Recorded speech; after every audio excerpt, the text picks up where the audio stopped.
South Africa is running out of time before June 30th. But this is no longer just about a deadline on social media. It has become a national test of power. Let's take a listen.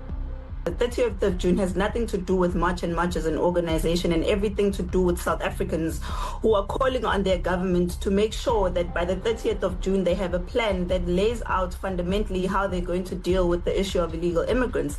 And if the government cared even for a second to address the issue, they should have addressed the issue by now with the same vigor that they have to worry about violence and the worry that we have about strangers invading our country. We're the people that are having to live with these people that we don't know.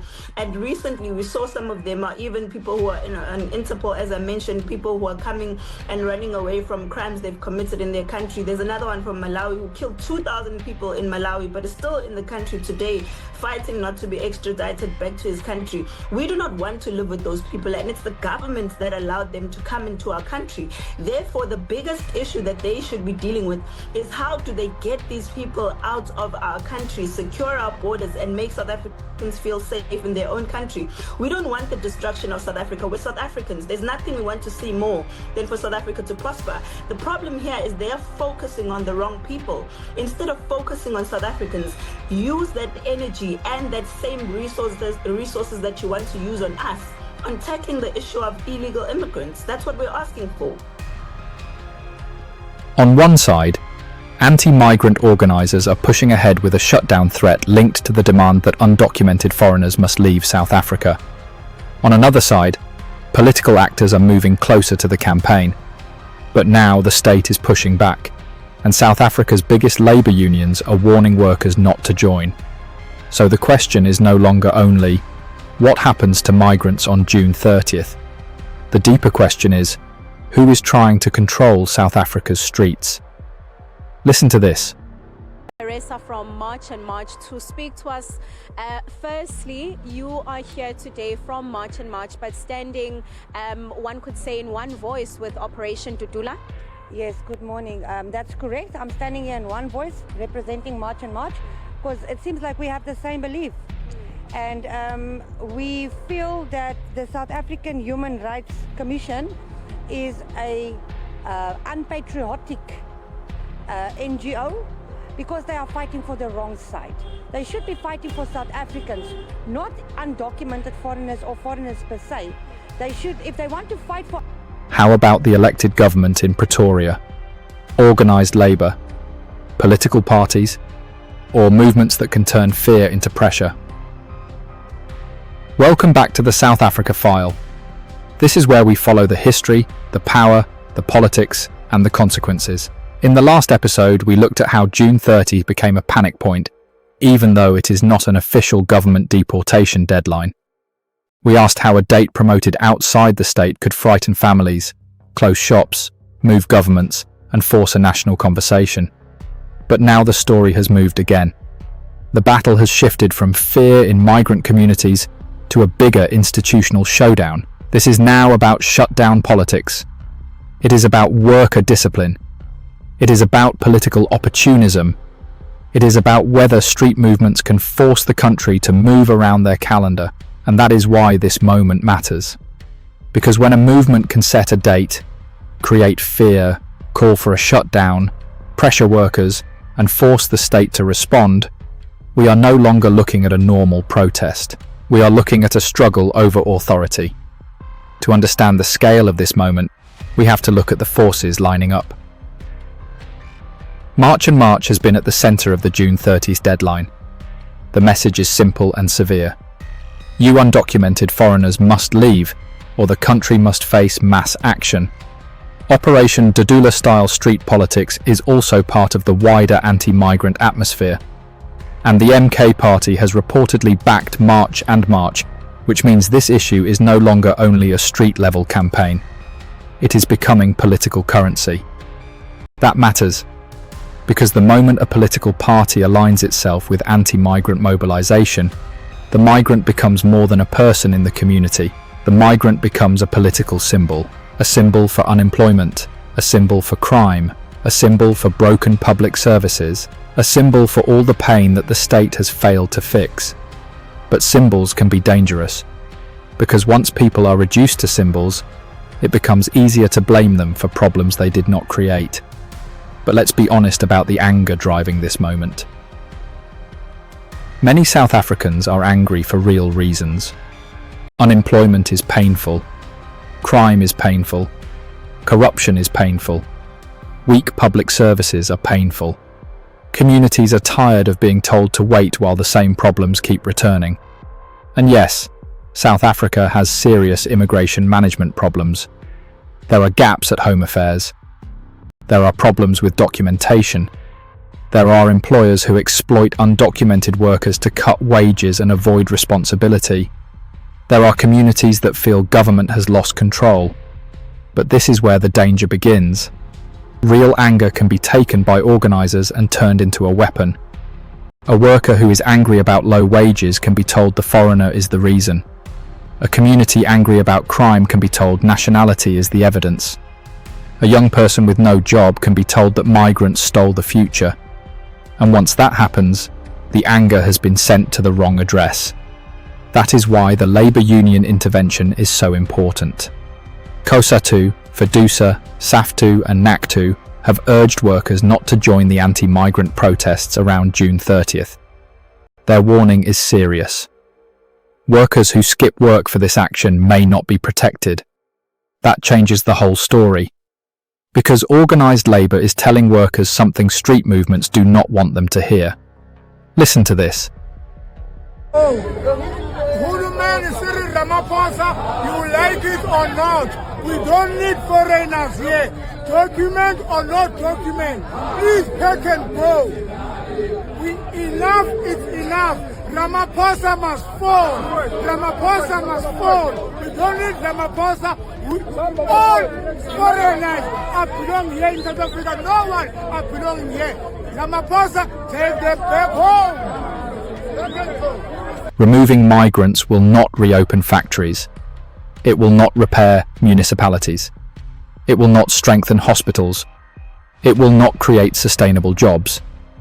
And it will not fix the broken systems that have made ordinary South Africans so angry. So, this is no longer only a migration debate. It is also a class debate. The anti-migrant movement wants workers to look sideways toward migrants. Take a listen at the anger.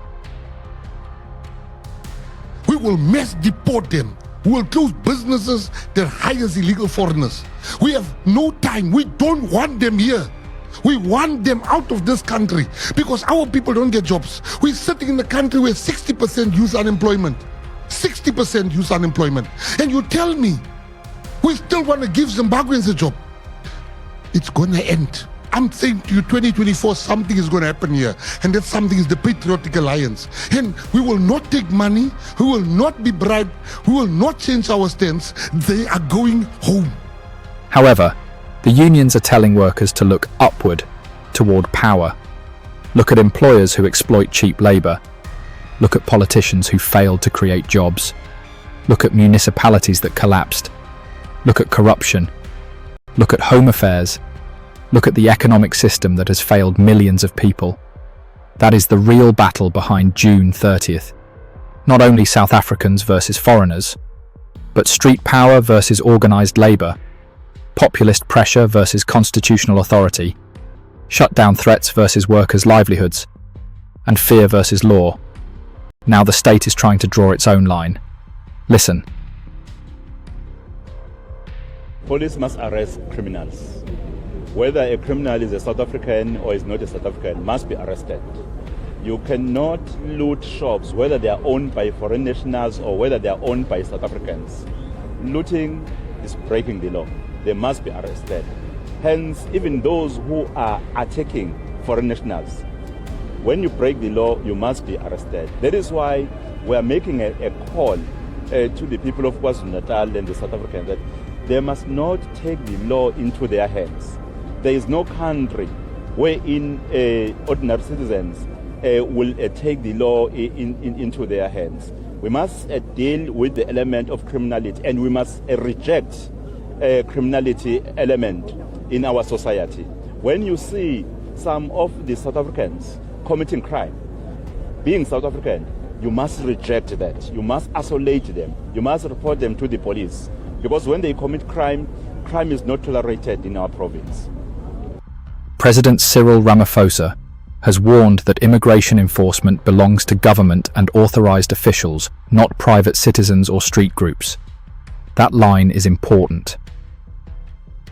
No private person has the right to stop people in the street and demand identity documents.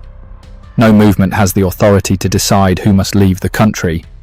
No political actor should be allowed to turn fear into a substitute for law. But Ramaphosa's warning also raises an uncomfortable question. Why did it take this much fear for the state to speak so clearly? If home affairs had been trusted, would street movements have gained this much power? If police had acted early against intimidation, would migrants be this afraid? If employers had been punished for exploiting undocumented labour, would workers be so easily redirected toward migrants? If politicians had stopped using migration as a shortcut for anger, would June 30th have become this powerful? That is the uncomfortable truth. The shutdown threat did not come from nowhere. It grew inside a vacuum created by unemployment, weak policing, poor services, corruption, distrust, and a state that too many people no longer believe can act. And when the state leaves that space open, someone else steps in. But when the people stepping in are not accountable to courts, law, institutions, or constitutional limits, they do not restore order. They create another kind of disorder. That is the danger of June 30th.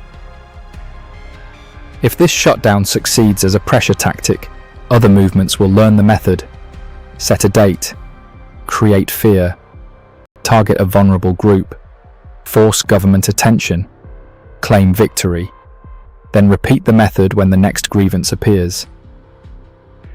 That is not democracy.